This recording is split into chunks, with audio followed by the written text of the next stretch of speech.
Olá, seja bem-vindo, seja bem-vinda ao Frente a Frente, que começa agora. A nossa entrevista hoje é com o ambientalista Ricardo Ramalho, que nos fala sobre as novas perspectivas do setor do meio ambiente, da pesquisa, da ciência e da comunidade sobre o novo governo que se instala em 1º de janeiro no país. Professor, é um prazer tê-lo aqui novamente e aí eu pergunto qual é a sua expectativa para o novo governo no trato das questões ambientais do país.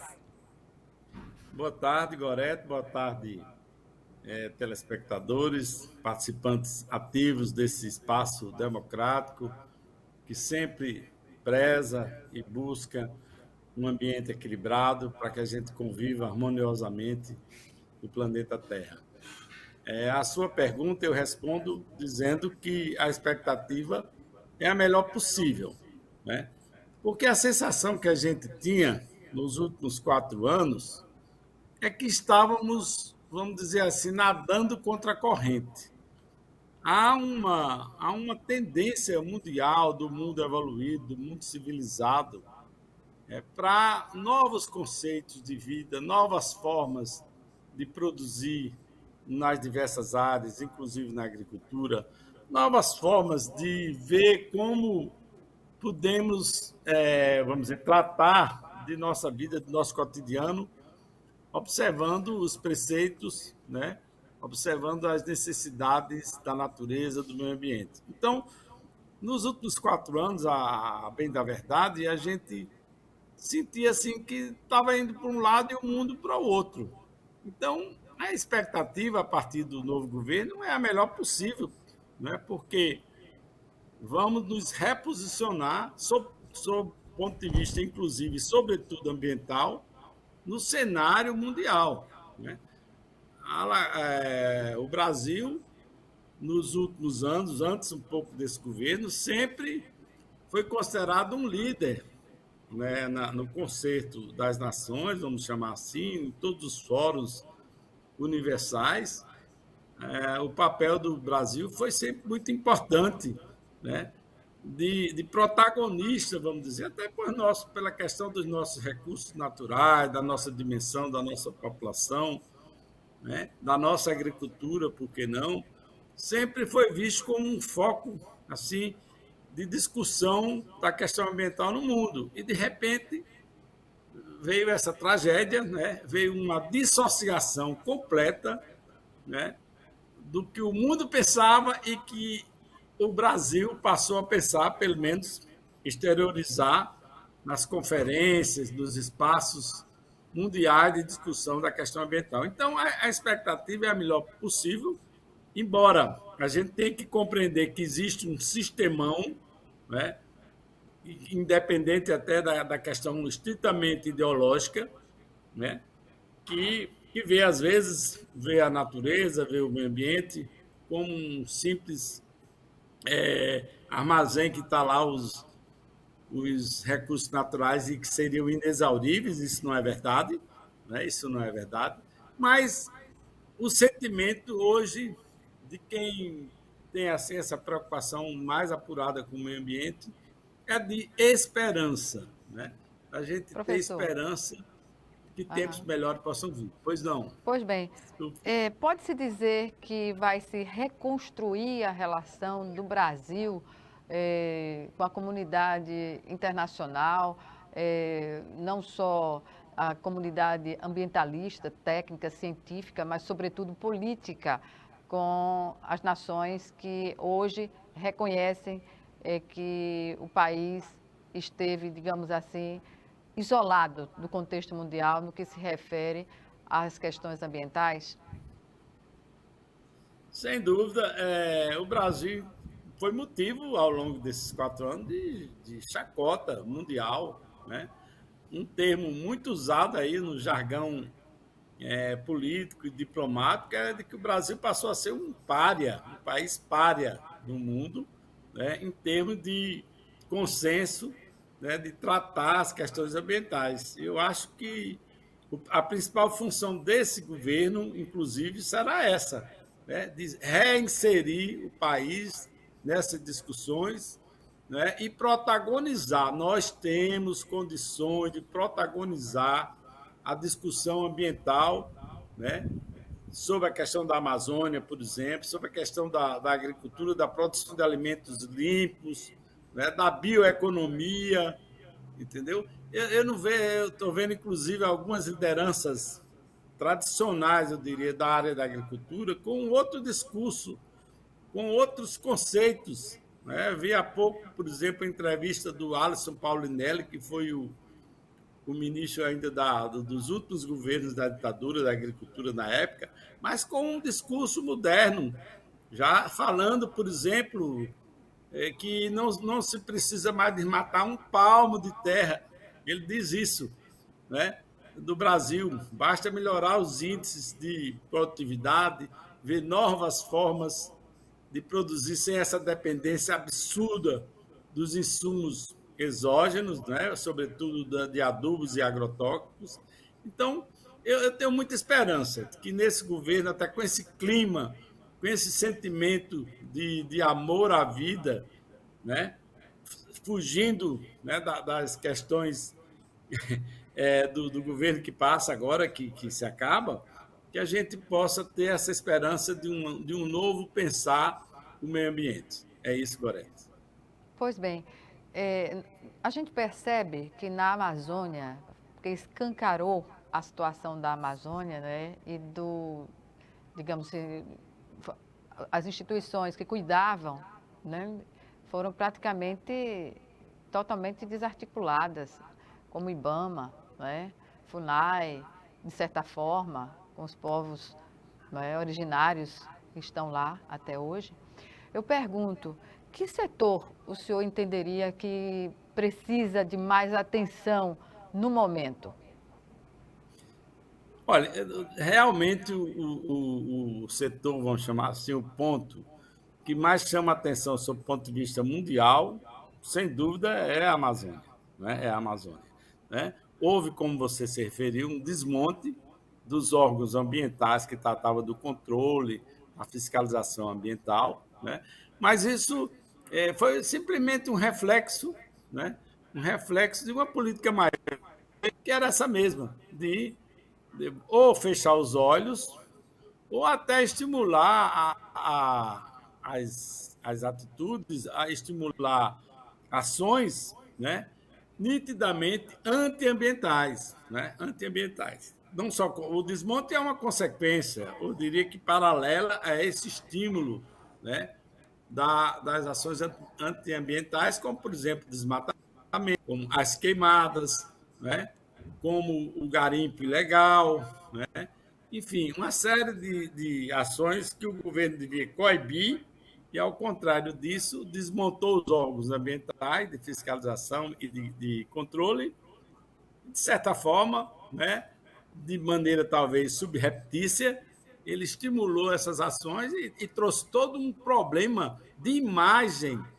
O grande problema foi a imagem ambiental que o Brasil, infelizmente, incorporou, eu diria, mundialmente, de um país que não se preocupa com as questões também, notadamente com a questão da Amazônia, embora não se restrinja apenas à Amazônia, porque temos outros problemas tão graves quanto o da Amazônia. Na questão ambiental, para a gente não fugir muito, né, está aí o problema dos agrotóxicos, que a cada dia, né, se agrava no país e aqui em Alagoas, sobretudo, né, por conta de Em termos, sucessivos casos, uhum, né, uhum. dessas questões.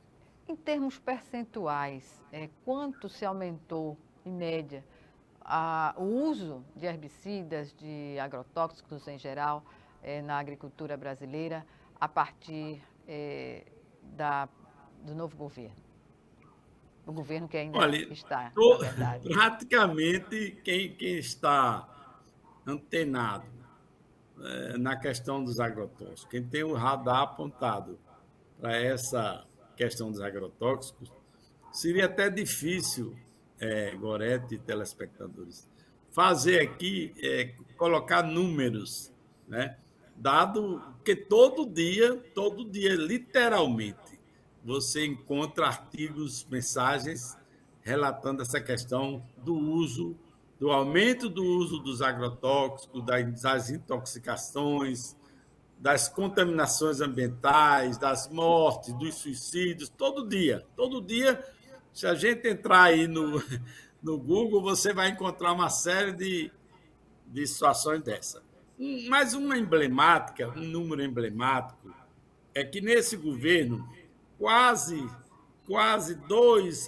novos agrotóxicos, novos princípios ativos, novos venenos foram autorizados por dia, quase isso, 1,7 mais ou menos. Eu não sei até quando, até o final do ano, se ainda vão bater esse recorde. Mas quase 2 agrotóxicos a cada dia foi autorizado a ser produzido no país. Isso por si só é um número assim emblemático. É que há cerca de 10 anos, mais ou menos, se fazia uma conta assim do número, da quantidade de agrotóxicos que foi usada no país e se dividia pelos habitantes, né? E dava uma média de 5,2 litros, né, ano habitante. É como se cada um da gente usasse 5,2 litros por habitante.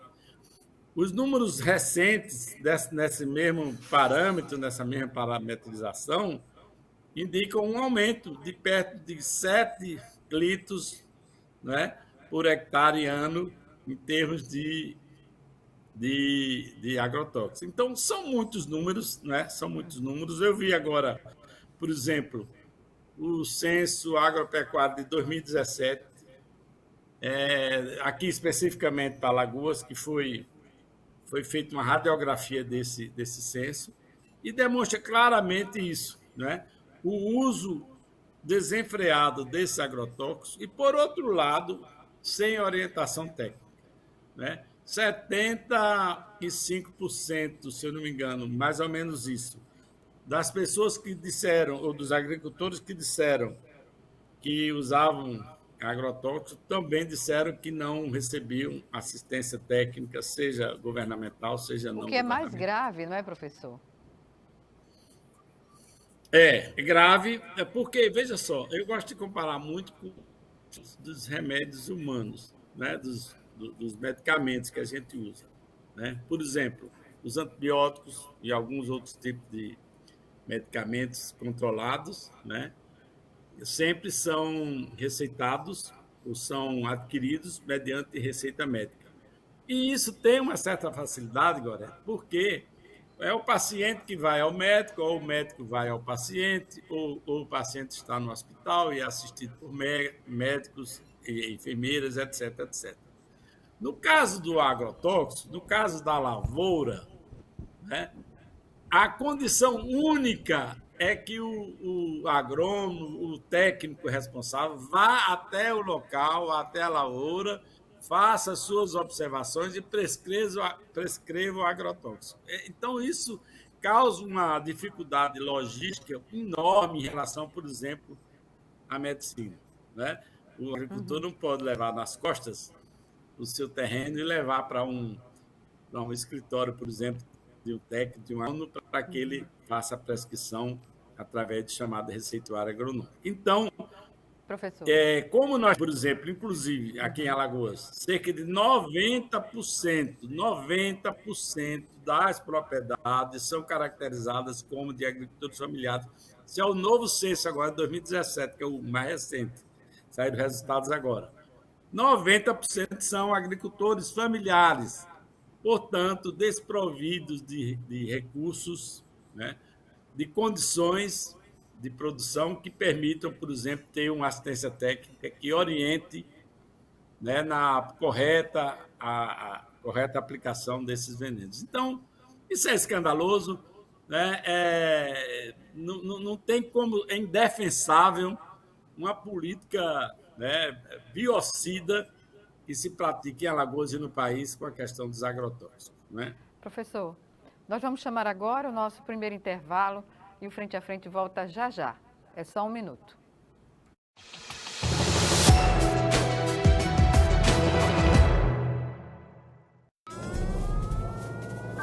Há mais de 40 anos, um grupo de médicos criou uma organização de emergência médico-humanitária capaz de oferecer ajuda às pessoas em meio a desastres naturais, epidemias ou guerras, atendendo os mais necessitados sem se importar com raça, religião ou ideologia. Hoje, Médicos Sem Fronteiras envia equipes totalmente preparadas para responder a emergências por todo o mundo. Nossos profissionais são financiados por pessoas como você e eu. Conheça-nos, participe, apoie, porque juntos chegamos mais longe.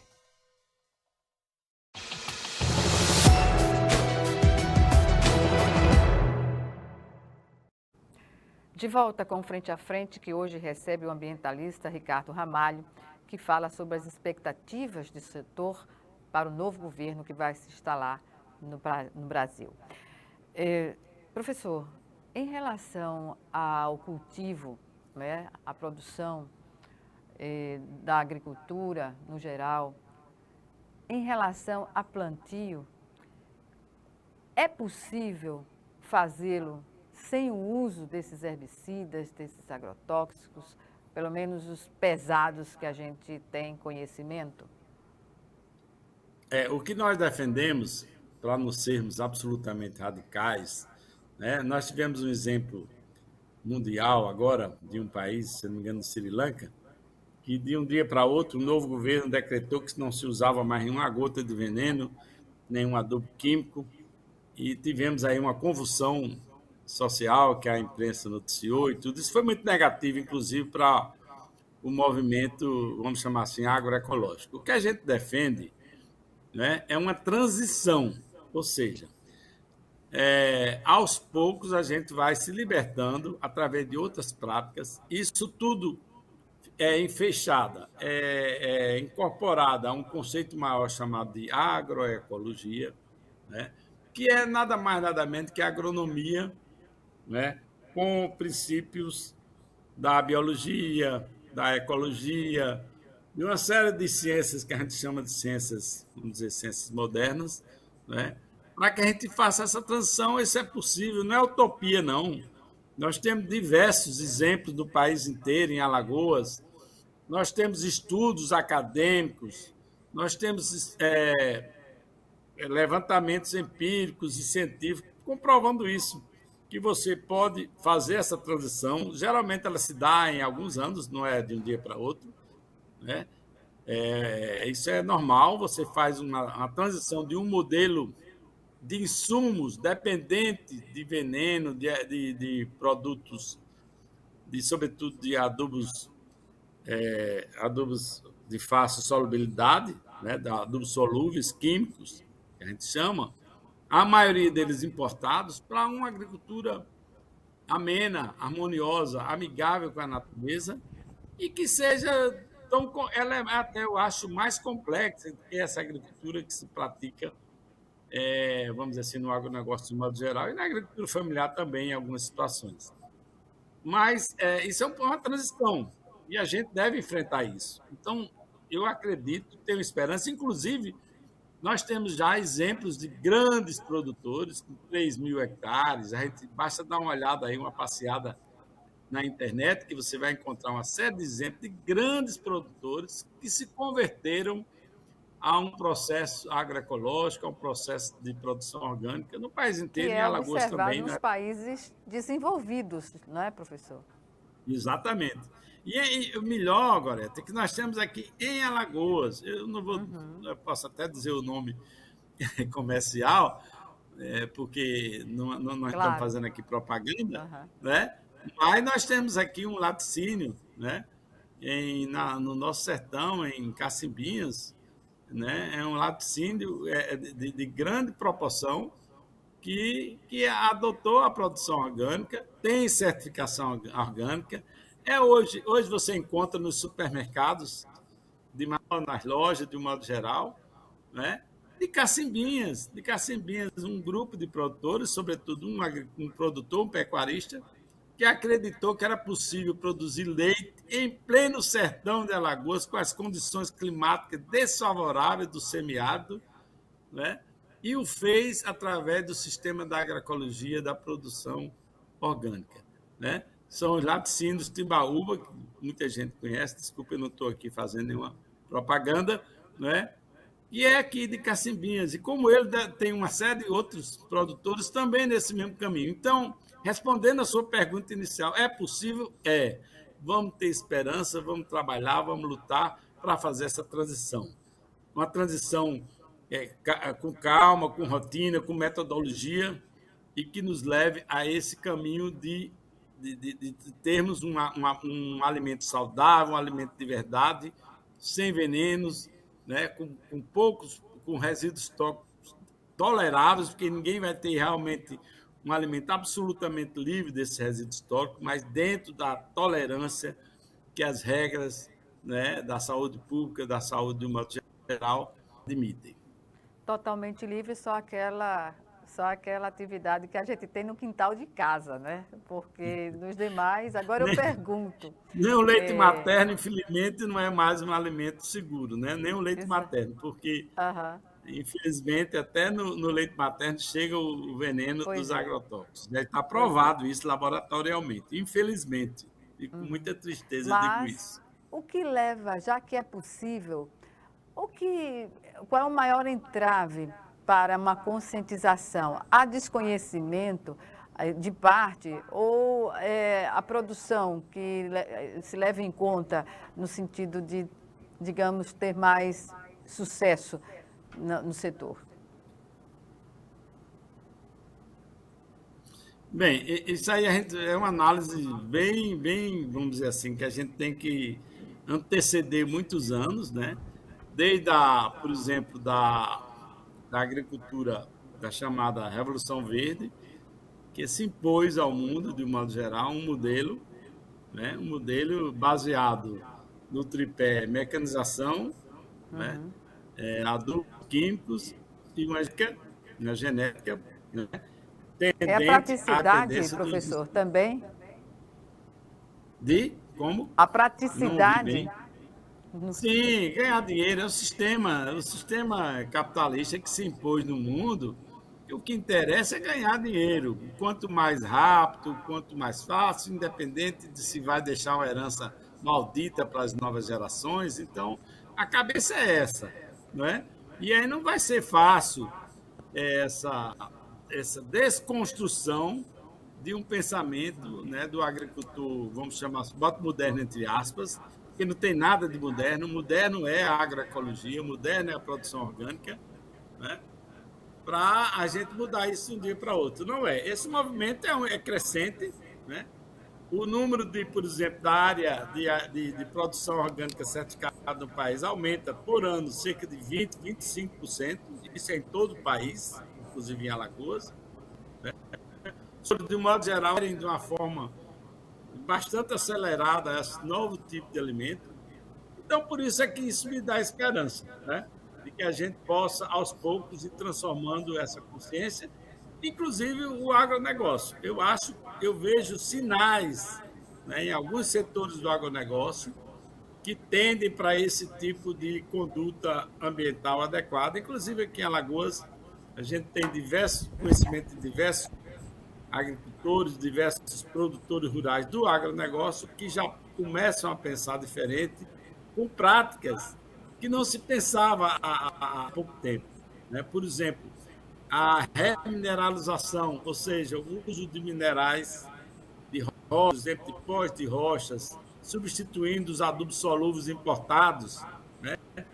Altamente dependentes. Você vê uma guerra da Ucrânia, né, de um dos países que exportava adubos químicos para o Brasil, afetou toda a economia, né, de produção agrícola do país. Há uma dependência intrínseca, né, desse modelo de agricultura, né, produção de commodities, etc., com esses insumos que são importados, inclusive os agrotóxicos.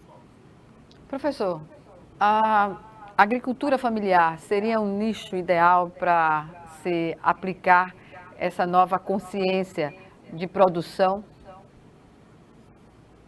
Sim, porque boa parte dessas práticas, desses modelos que se usa, por exemplo, na grande agricultura, ela é, mesmo que o pequeno queira, ela é inapropriada, né?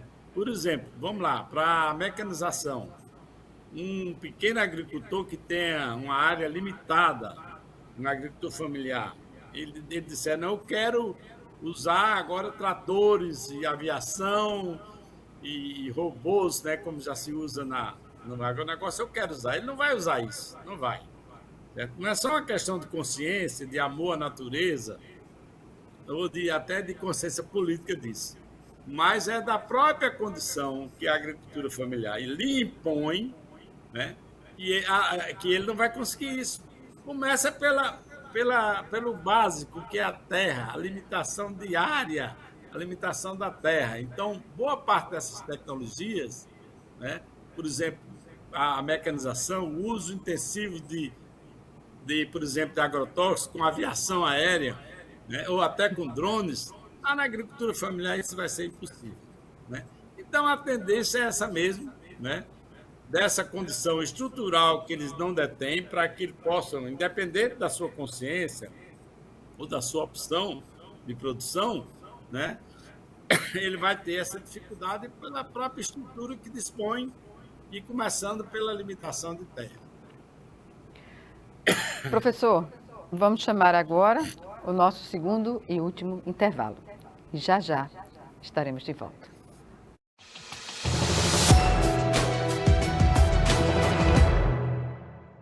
Se tem algo que precisamos ficar de olho, é na segurança das nossas crianças e adolescentes.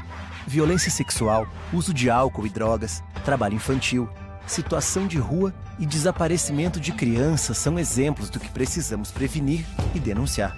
Disque 100 e denuncie qualquer violação dos direitos das crianças e adolescentes. Baixe também o aplicativo Proteja Brasil no seu celular. Respeitar, proteger, garantir. Todos juntos pelos direitos das crianças e adolescentes. Doar sangue é seguro e não dói. O Hemocentro de Alagoas utiliza a mais alta tecnologia para fazer a coleta de sangue. Para doar sangue, é necessário ter mais de 18 anos, pesar mais de 50 quilos e apresentar um documento de identificação com foto. O doador não pode ter contraído doenças como a hepatite, sífilis, AIDS e doença de Chagas. Mais informações é só ligar 3315 2106. O Hemocentro de Alagoas precisa de você.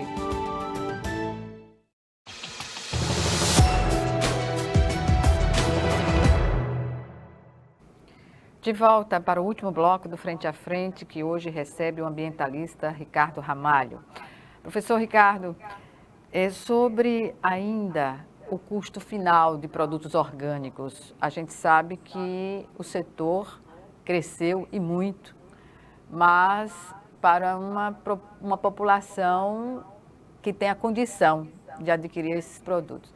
Não há como receber subsídio, sobretudo para as camadas populares, nesse aspecto de poder ter acesso a uma alimentação de qualidade? Ótima pergunta, Gorete. Nós temos, inclusive, uma legislação dos governos passados que, de certa forma, amparam isso. Né? Por exemplo, a questão da alimentação escolar. Né? Há um dispositivo legal que amplia. Primeiro que o dispositivo diz assim, mais ou menos assim, que no mínimo 30% da aquisição desses alimentos, né, tanto no município como no estado, deverão ser originários da agricultura familiar. Isso já é uma primeira garantia para atender a que esses alimentos sejam, no mínimo, de base ecológica, que eu diria. Necessariamente não seriam certificados, mas seriam da agricultura orgânica, aliás, desculpe, da agricultura familiar e, portanto, com uma série de cuidados, né, nessa área de agroecologia, ou seja, de produtos livres desses venenos, né, embora não sejam certificados. Um outro dispositivo dá um acréscimo, dá um plus para aqueles alimentos que, além de serem ou possam ser da agricultura familiar, no caso da agricultura familiar, eles não aumentam o valor, apenas dizem que é necessário que do total de alimentos adquiridos tenham que ser pelo menos 30%, no mínimo, pode ser 100%, mas no mínimo 30% da agricultura familiar. E, além disso, há um plus, aí sim, um aumento, né, percentual em cima daqueles que são registrados, certificados como orgânicos, né? E aí a gente tem uma dificuldade grande, porque o número de produtores e de produção orgânica, por exemplo, em Alagoas e no Brasil, de modo geral, ainda é diminuto, né? Mas o dispositivo legal já existe, né? O que às vezes dificulta é a sua aplicação, né? Mas aí você diz, mas por que vai subsidiar uma produção que você acabou de dizer que é compatível, que pode concorrer com o agronegócio? Por conta das limitações estruturais que a gente acabou de falar, né? Então, veja só, se você concorrer, o pequeno agricultor, o agricultor orgânico, concorrer com a agricultura convencional, que usa veneno, que usa aviação, que usa grandes tratores, a economia não vai permitir essa sobrevivência, né? Em função daquilo que a gente já se referiu da sua estrutura, né? Então tem que ter essa compensação. Quem sabe, no futuro, né, isso possa ser diminuído, né? Porque eu sempre acredito que os processos que estimulam determinadas atividades devem ter começo, meio e fim, né? Quem sabe possa ser diminuído na medida em que ele possa também ser ampliado para toda a população, né? Então, é por aí o caminho. Na medida em que ele estimula e apoia, né, com medidas dessa natureza que eu me referi, né, o acesso à população, inclusive de uma renda inferior, porque hoje realmente o produtor, o consumidor de produtos orgânicos, todas as pesquisas indicam que são de uma renda superior à média nacional, à média estadual, como é o caso de Alagoas, né? Então, é por aí o caminho, né? Estimular e, ao mesmo tempo, apoiar e aguardar esse desfecho, tanto da transição, né? Porque também tem a questão de escala, viu, Goré? Tem a questão de escala, né? Isso é básico da economia, né? Quanto uma escala menor, por exemplo, um produto artesanal sempre é muito mais caro do que um produto industrial, não é verdade? Qualquer um que você compra, até uma bolsa, uma cesta, um enfeite natalino, o artesanal é mais caro, entendeu? E a agricultura orgânica, né, por conta dessas condições, dessa estrutura, dessa caracterização, ela é como se fosse também uma agricultura artesanal, mas no bom sentido. Aquela que Mas você em entrega qualquer, mais próprio. em qualquer condição, é muito importante se ter à disposição uma assistência técnica, não, professor? Sem dúvida, sem dúvida. Isso é essencial, porque começa aqui para o nosso agricultor familiar, vamos aqui nos ater a Alagoas, né? Os índices de analfabetismo são altíssimos, né? Tem municípios aqui em Alagoas, por exemplo, que a população rural, 70% é constituída de analfabetos funcionais. Não analfabeto no sentido lato, mas, né? Mas a questão do analfabetismo funcional, aquele que mal sabe ler. Então, como é que um produtor desse, por exemplo, vai ler uma bula de um agrotóxico? Quem quiser, faça esse exercício aí. Tente ler, qualquer um de nós aqui, tente ler, mesmo as pessoas que têm um nível, vamos dizer assim, instrucional médio, elevado, ele vai ter que entender a bula de um agrotóxico. Até do remédio a gente tem dificuldade, você imagina do agrotóxico com aqueles termos técnicos, científicos, química, né? Então tem que ter o quê? Um profissional, estou me referindo ao agrotóxico, mas tem uma série de outras práticas da agricultura que necessitaria da orientação desse técnico, desse profissional, que pode ser um agrônomo, um veterinário, um técnico agrícola, enfim, um zootecnista. Então, um técnico daquela área que possa orientar o produtor. Isso é absolutamente essencial e nosso agricultor familiar, como eu já me referi, 90% é agricultor familiar, não vai ter essa condição financeira e estrutural de ter um agrônomo que preste assistência técnica, sobretudo individual, porque a prestação de serviços do governo, vamos chamar assim, públicos, né? Não precisa ser do governo, mas pode ser de ONGs, etc., ela sempre é grupal, ela é comunitária, o que diminui os custos e faz com que a certificação chegue com mais facilidade a todos os produtores, no caso da agricultura familiar. Professor, independentemente do uso de agrotóxicos, a balança comercial é demarcada no Brasil, é sempre crescente através das commodities, né? Então, como se explica exportar tanto, cada vez mais, um produto que nós sabemos que está, digamos assim, contaminado, vamos dizer? Não é um contrassenso? Não sei. Essa é uma contradição, a gente ri, mas para não chorar, né? Porque como é que a gente, inegavelmente, a agricultura brasileira, o agronegócio, os produtores, a agricultura, vamos chamar assim, como atividade, teve um crescimento extraordinário, né? Há 30 anos atrás, quando se alcançou 20 milhões de toneladas de grãos, vamos dizer assim, que eu diria, uma estupefação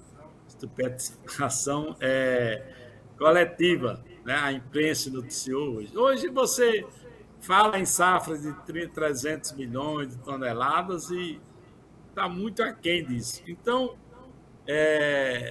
isso é inegável, né?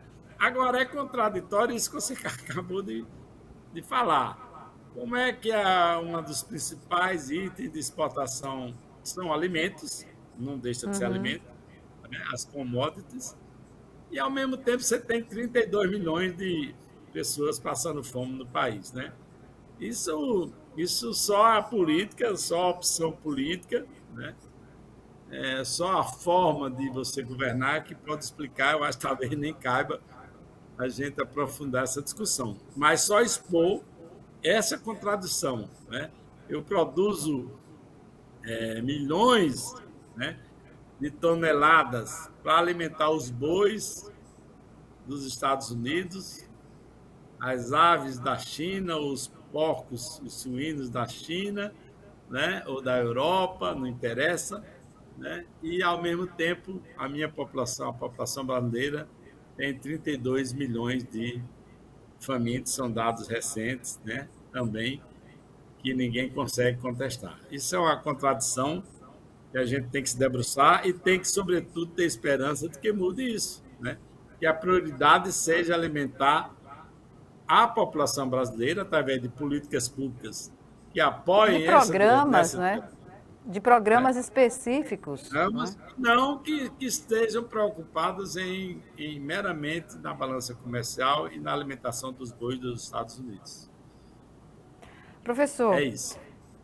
Hoje, como o senhor situa a comunidade científica que tem essa preocupação com o meio ambiente? Há uma esperança, como o senhor falou, mas dentro dessa esperança tem de haver medidas urgentes, né, sobre a agressão que o meio ambiente no Brasil sofreu nesses últimos anos. Isso é fato, não é fake news, está lá para todo mundo ver, não é? E aí a gente tem que analisar a ciência e a academia e o conhecimento científico, correto, de um modo até mais amplo, né? O que a gente viu, né, foi um avanço do chamado negacionismo, né, científico em todas as áreas, não apenas no meio ambiente, na saúde, então, com a pandemia. Até hoje, você escuta e vê mensagens, por exemplo, contra as vacinas, até agora. Continuam surgindo mensagens, por exemplo, contra as vacinas. A gente pensava até que já estava superado, né? Então, nós tivemos uma era que eu chamaria de uma era de obscurantismo, né? E eu gosto de outro termo também, de obtusidade, né? De pessoas tentando desconstruir todo um processo civilizatório no conhecimento científico e nas pesquisas. Agora, repito o que eu disse no começo, eu acho que há uma tendência mundial, eu acho, não tenho certeza, uma tendência mundial de rever, né? Rever, por exemplo, a visão da década, sei lá, do século passado, da década de 60, de 50, de algumas décadas atrás, de que a natureza estava aí para ser explorada mesmo, né? Que isso era tudo tolice, essa coisa que desmatar, nada, isso vai ter sempre mais, isso não tem nenhuma interferência, né? E hoje a comunidade científica, de modo geral, né, já vê com outros olhos. Começou a enxergar, por exemplo, as mudanças climáticas, né? E também, até hoje, são frutos, elas estão aí acontecendo a todo momento, Desequilíbrio ambiental, não é? seus efeitos, mas ainda continuam os negacionistas a dizer que isso é conversa, e inventaram uma série né, vamos dizer assim, de questões mundiais, de que tem um sistemão trabalhando isso, né, das famosas fake news, etc., de pessoas que simplesmente ainda negam, por exemplo, as mudanças climáticas. Né? É uma coisa que o cidadão, que qualquer um da gente está notando no dia a dia. É isso? Essas mudanças climáticas, né, tão evidentes. Então, eu acho que a comunidade, de um modo geral, a comunidade mundial, começa a entender isso. Por exemplo, na agricultura, o que mais se fala hoje é uma chamada agricultura regenerativa. Né? Que Alguns seria? países, por exemplo, né, que é essa agricultura que vê com outros olhos a relação com a natureza. Né? Que a agricultura não seja um modelo meramente vamos chamar assim, como fosse uma mineração, como se fosse retirar um recurso que está lá no solo, que está lá nas terras, né? Mas que ela veja também a possibilidade de manutenção daquilo, de regenerar o meio ambiente, né, com práticas adequadas à questão da natureza e os desígnios e as necessidades do meio ambiente. Então, eu continuo dizendo, eu sou um otimista renitente, né? Eu acho que o mundo vai partir para isso, está partindo para isso, né? E a tendência, é claro, isso é capitaneado, isso é protagonizado porque pela comunidade científica, pelas pesquisas, pela academia, pelas pessoas que pensam, né, enquanto ciência. Professor Ricardo Ramalho, nós temos apenas 1 minuto nesse fim de entrevista e eu agradeço mais uma vez a sua participação aqui conosco. Suas considerações finais. Olha, Gorete, eu que agradeço assim mesmo, de coração. Eu acho que eu estava precisando, né, nesse final de ano, de um raiar assim, de sonhos que vem pela frente. Estava precisando desse momento. Você, sobretudo, pela nossa relação profissional e de pensamentos ligados à questão ambiental, que me deu essa oportunidade. Eu agradeço demais. Deixo aqui a mensagem de esperança. Eu estive vendo agora uma música antiga da década de 70, que era da banda de pai corda, capaz até de você conhecer, muitos outros conhecem. O nome dessa música é Esperança. Né? E ela tem uma letra interessantíssima com o momento atual. Apesar de ter 30, 40 anos, eu acredito, ela é muito apropriada para o momento. E eu queria terminar essa entrevista, esse momento muito especial, assim, coração bem aberto, bem feliz, dizendo os últimos versos dessa música, que diz assim: mas há de vir tempo bom, aliviando essa dor. Quem cultiva a esperança, rega em seu peito uma flor. Um abraço fraterno. Um grande abraço, professor. Obrigada por essa participação especial. E até o nosso próximo encontro. Agradeço a você também que nos assistiu e até o nosso próximo Frente a Frente.